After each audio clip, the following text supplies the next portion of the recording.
I'm Daniel Pink, and this is the What to Speak podcast. What to Speak, episode 22. Wow.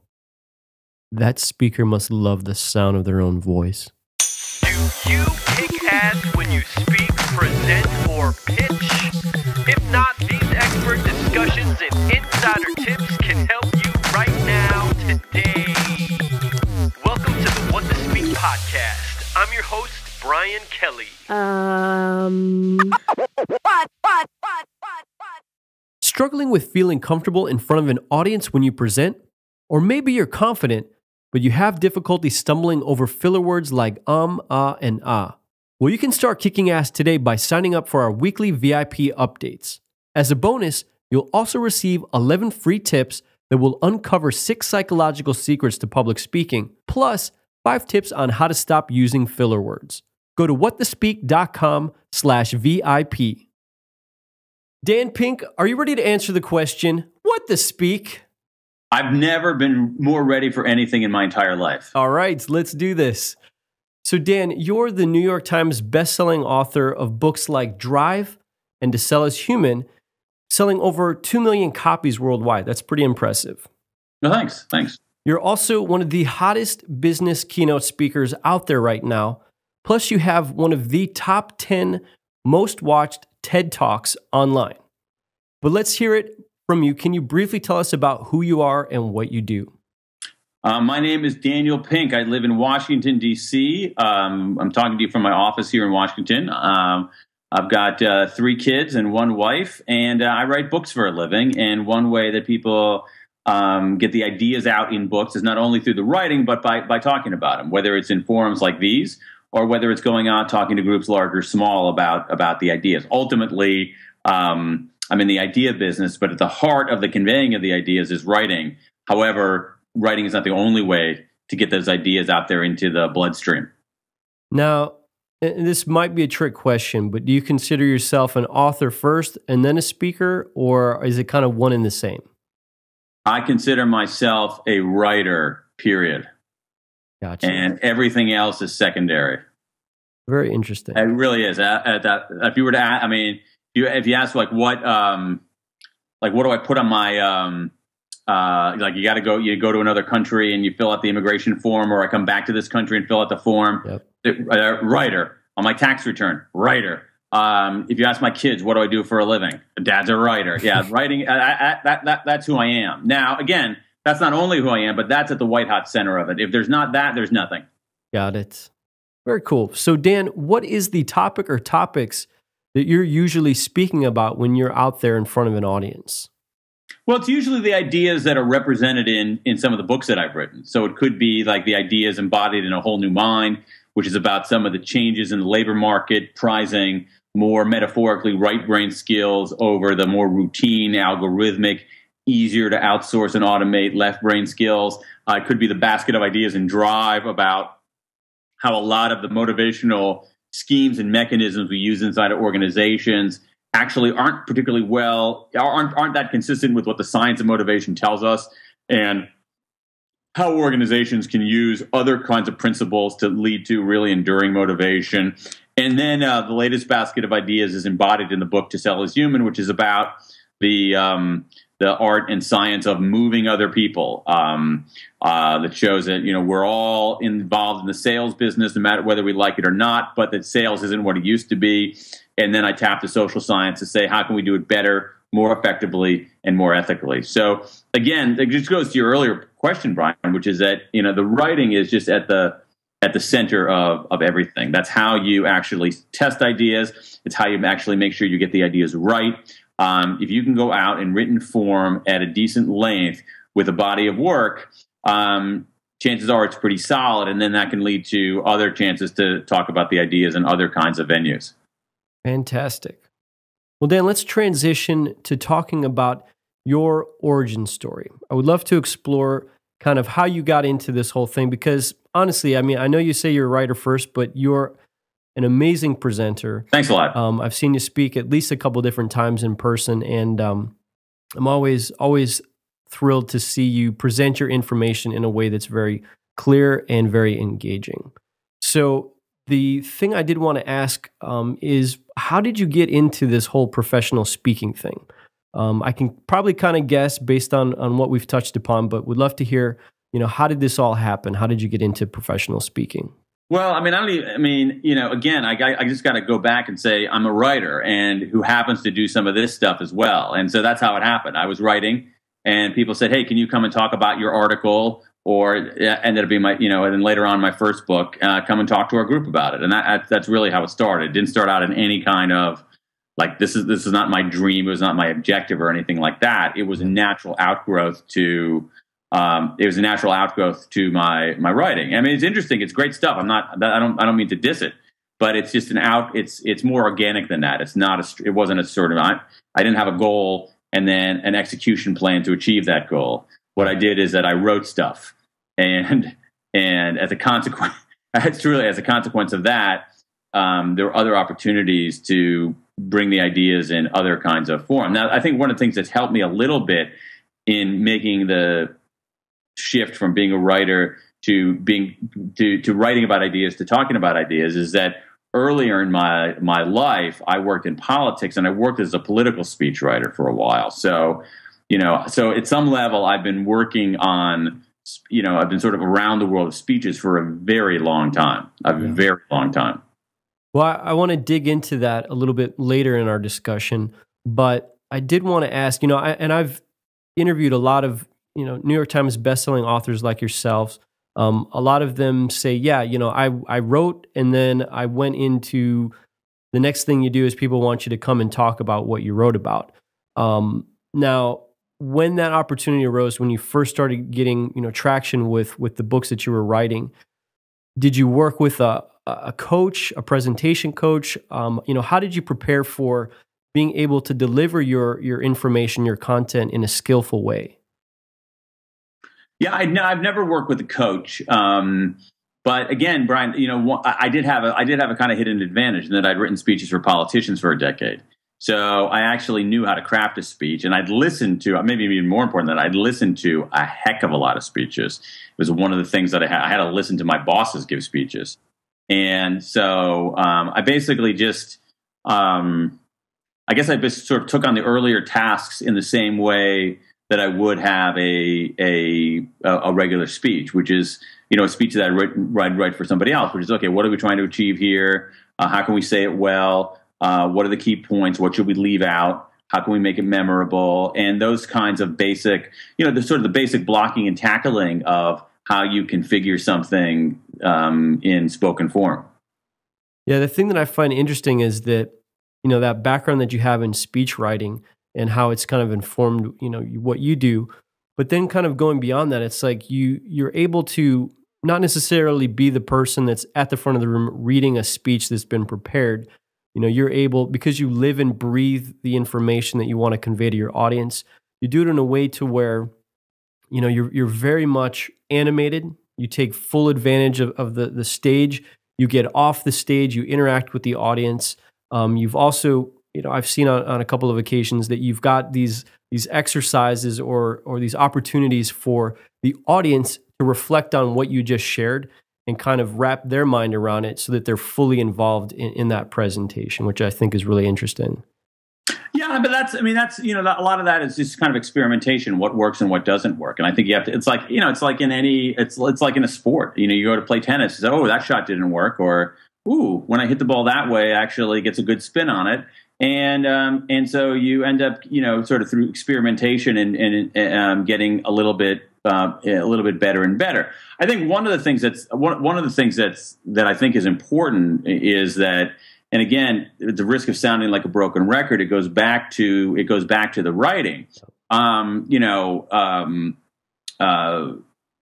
For a book, you immerse yourself in it for so long that you end up, you really have to know the material inside and out. I mean, you have to know it inside and out. And if you have a book with a decent amount of research and a decent amount of insight in it, you actually have a huge amount of material, a portion of which you can get to in 45 minutes before a group of people. And so for me, if I have to offer advice to anybody, I would say, know your stuff inside and out, and also care about it. Yeah. I mean, forgive me for being repetitive, but it goes back to the writing too. I only take on a topic for a book if I'm really, really interested in it. Because writing a book is a giant pain in the neck. I mean, it's horrible. It takes a really long time. It's really, really hard. And there are aspects of it, many aspects of it, that I absolutely hate. And so it's really hard. And this is why so many people get ghostwriters, because it's too, why would they want to do that horrible, backbreaking work? But for me, doing the horrible, backbreaking work is the way to master the material. But I only will take on a book if it's a topic that I'm extremely interested in. Yeah. If it's a topic that I actually want to live with for a long time. You write a magazine article, it's like going out on a few dates. Okay, that's cool. That's fun. You can have some fun. But, if it's a book, it's like, you're sort of, beyond going steady, you're kind of married for a while. And so you really, really have to love the stuff. And I think that if you choose carefully and you pick topics that you actually care about and that you remain interested in, I think that comes out when one talks about it, whether it's in an interview, whether it's with your friends, whether it's at a bookstore, or whether it's in front of a slightly larger group. Yeah, it's really tied into the passion that you have, because you're excited to talk about that. You're excited to share kind of the revelations that you've uncovered personally and get that out to as many people as you can. And that is a critical piece, I think, for a lot of people who are speaking, whether you're a keynote speaker or whether you're, getting up in front of a group of 5 or 10 people to share your idea. It's when you have that passion, people start to connect. It's the same thing. If you care about what you're saying, people know, and you can't fake it. Mm-hmm. I see a lot of the kind of manufactured, and everybody sees through that in a millisecond. So you have to, I really think, like, if you're a writer, you pick a topic, especially if you're writing books, you pick a topic you really, really care about and you really enjoy and you really find fascinating and that you think matters to other people, because you're going to be living with it for a very, very, very long time. Yeah. Well, let's talk about, were there any struggles or, maybe when you first got into this realm of speaking about the content in your books, did you struggle with anything as far as getting up in front of an audience? Maybe it was, something technical with your delivery. I know you said that you've experimented a lot with different stuff. Or maybe is there something still, to this day that you kind of struggle with that you feel like you need to improve upon? Oh God, there's so many things that I'm trying to improve on. So many things that I'm working on so many different levels.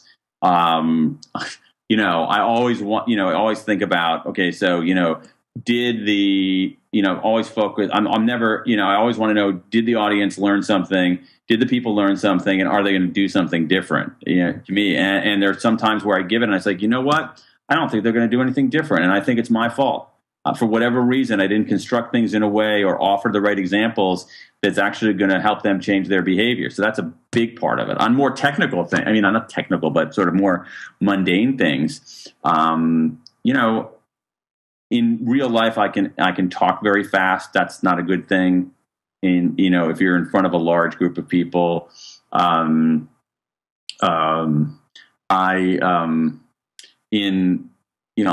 end up sometimes I digress too much because I don't go in with like a set canned speech, where some people will go in there and say, I have 45 minutes.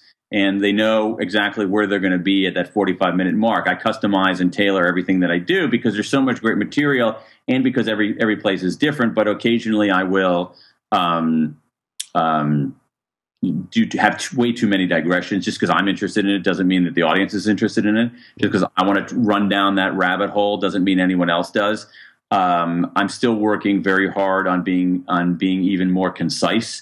I think there's even a greater premium on being concise. So I'm trying really, really hard every single time to get better and better. I think I've improved over the year. If I didn't improve over the years, I'm doing it wrong. But I think that I've improved. I think I've improved over the years, both in terms of the construction of the speeches and the presentations, and how to effectively use visuals in there. And again, for me, the challenge is, how do you take this really rich body of material and present it to a group that has specific interests, specific needs, specific background, and how do you make it relevant and actionable and useful to that particular group on that particular day? Yeah.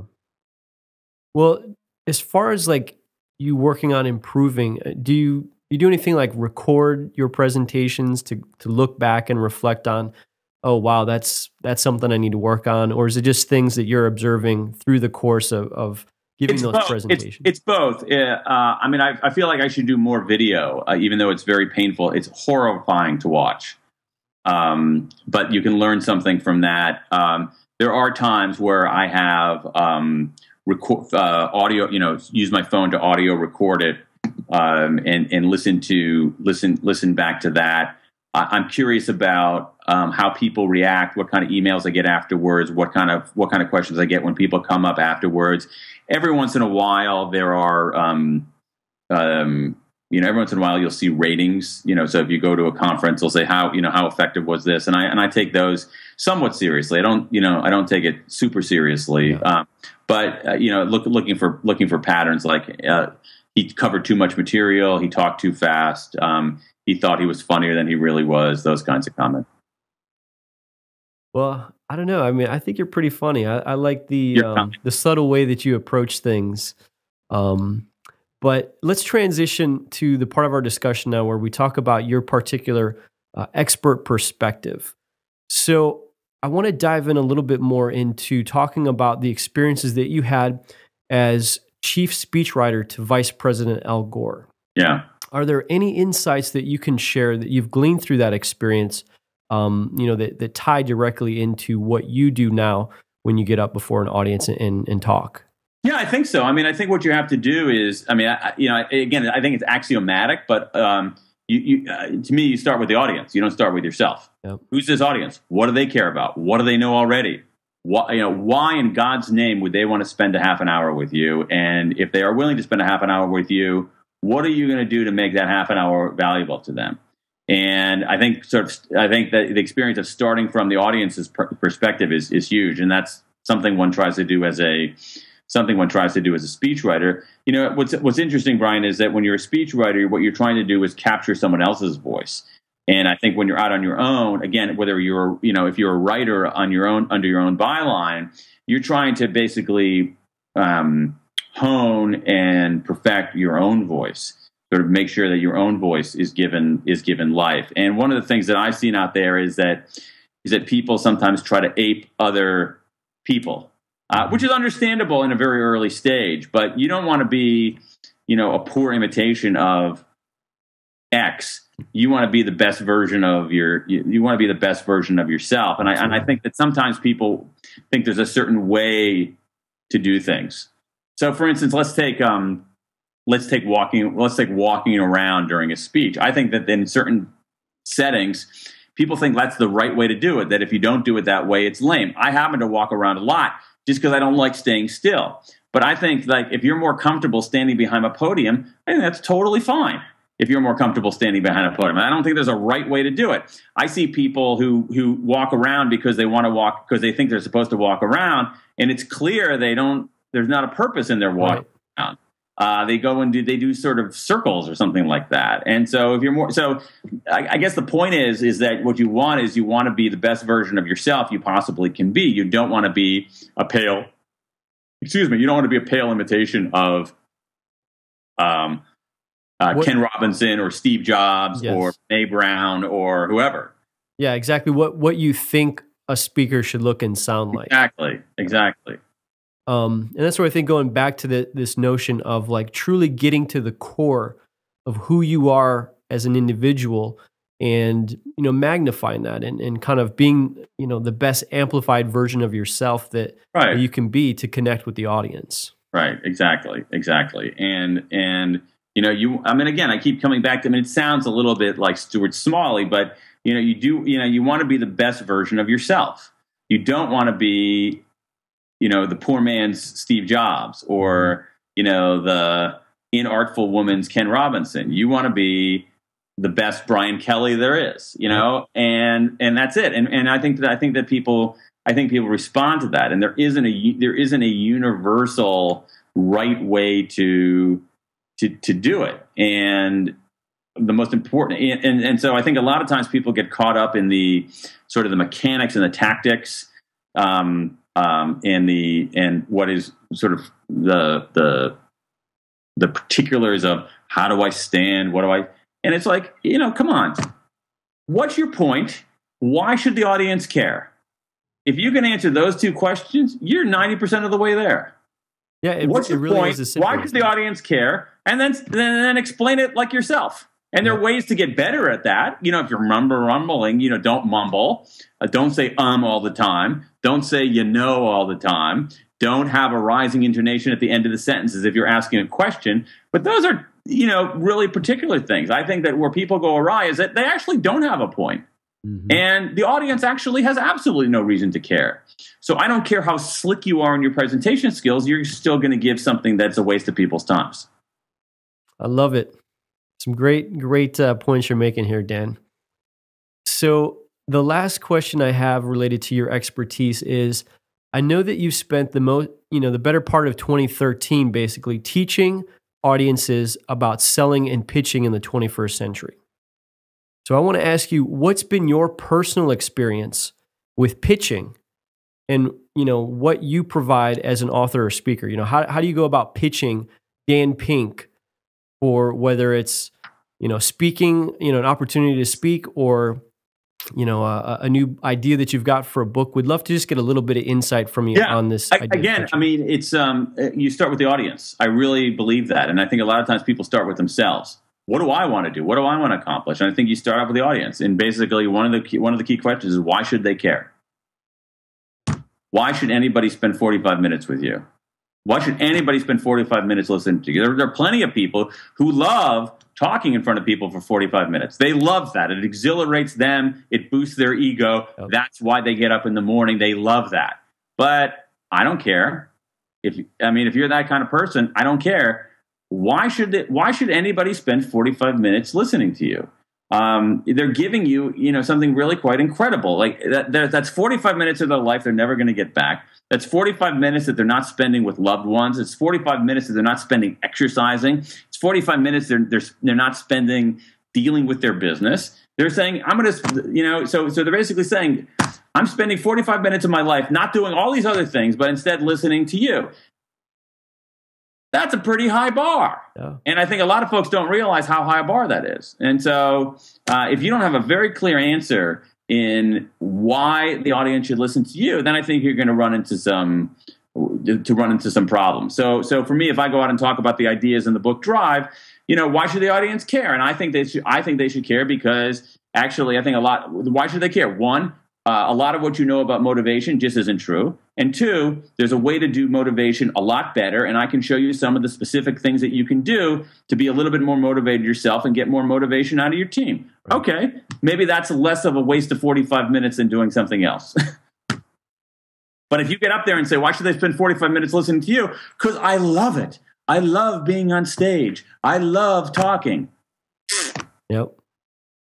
That's so true. It really is all about what what value can you deliver to that audience, because they are giving you a very precious commodity, and that's their time. Yeah. So, okay, Dan, well, let's wrap up with our rapid fire Q&A. Okay. First thing that comes to your mind, we'll keep these short and sweet. Do you prefer... Keep them short. What's that? We'll keep them short, maybe not sweet. All right. Maybe a little sour.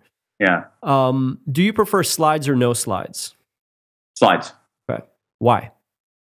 It's interesting. It's an interesting question. I find that right now, today, in the 2013, 2014, where we are, that people tend to expect it. Number one, and that there are plenty of people who, if you start making a point, they'll look up on the screen to see the visual representation of a point. Now, I try not to use room-emptying PowerPoint slides, but I do think things like images, the occasional quote, some keywords.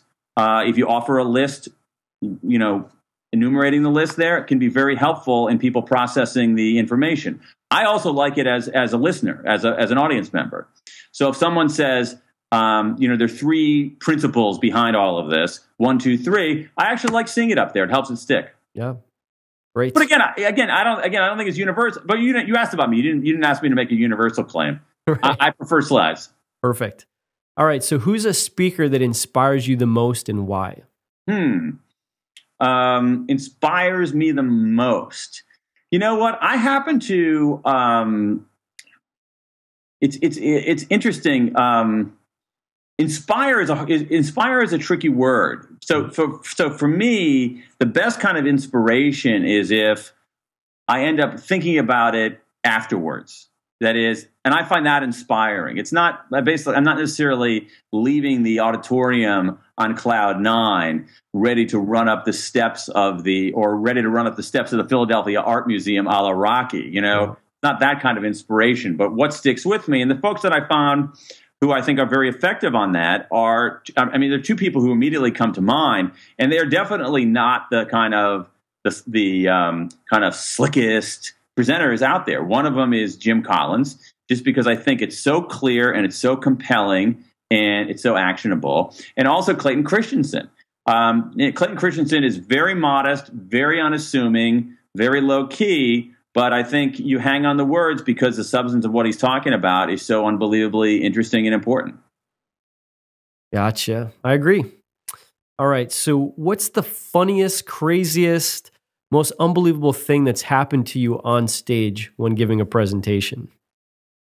Once I had my fly down, and I didn't realize until like 20 minutes in.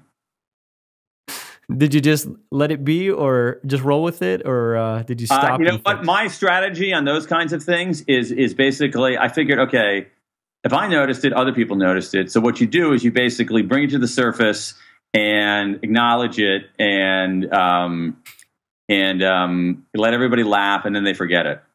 That's awesome. I like that. I've heard a lot of answers to this question, and I think yours is probably one of the winning ones.